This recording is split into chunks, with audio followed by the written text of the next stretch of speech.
The Berenstain Bears and the Wild, Wild Honey by Stan and Jan Berenstain.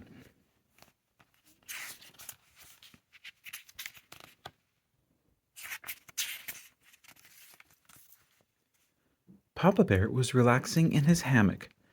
Brother Bear was riding his skateboard, and Sister Bear was skipping rope. "Papa," called Mama from the kitchen window of the Bears' treehouse, "instead of snoozing, I should think you could do some chores around the house." But Papa wasn't snoozing. He was deep in thought, thinking about his favorite thing, honey, especially the wild, wild honey in the gnarled old bee tree deep in the dark forest. "Papa," said Sister, "Mama's calling you to do chores." "Chores? What kind of chores?" asked Papa. "Take your choice," said Mama. "There's a broken step, some loose bark, and all the faucets in the house drip."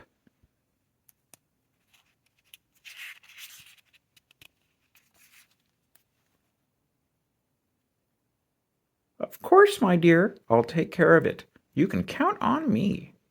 But Papa was still thinking about ways to get that special honey, the wild, wild honey in the gnarled old bee tree deep in the dark forest.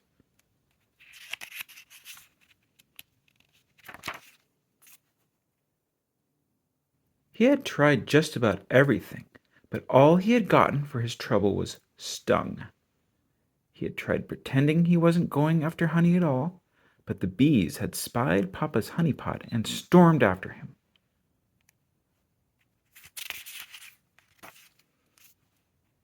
He had tried hiding in the bushes until the worker bees left on their daily rounds.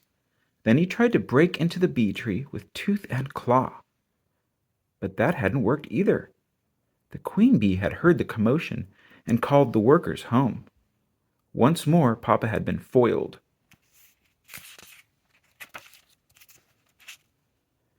"Well, I'd better get to work on those faucets," said Papa, getting out of his hammock. "Wait a minute, I've got it! What an idea! The perfect way to get that wild, wild honey. Quiet, easy, and safe." He went into his workshop and came out with a faucet. That's right, an old discarded faucet.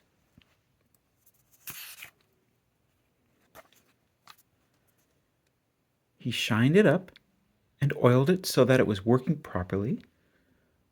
"What are you going to do?" asked Brother. "It's very simple. I'm going to drill a hole in the base of the bee tree and install the faucet.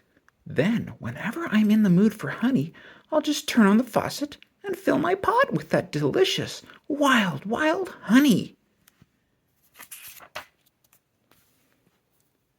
"Do you think it will work?" asked Sister, as the cubs followed Papa along the path that led to the gnarled old bee tree deep in the dark forest.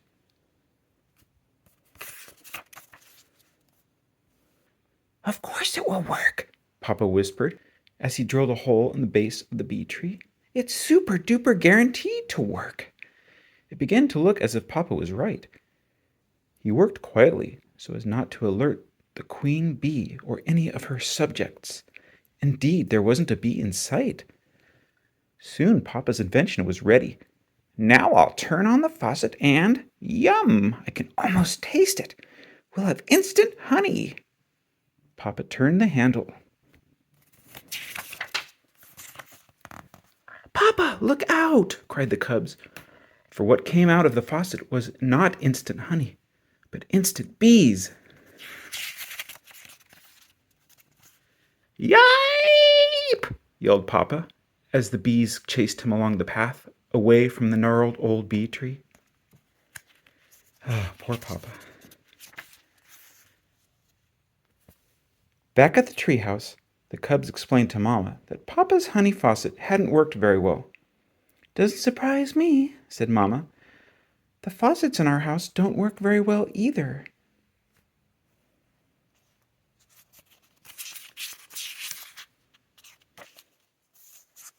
Then Mama went to work tweezing the stingers out of the seat of Papa's overalls. "Ouch!" said Papa. "Ouch, ouch, ouch!"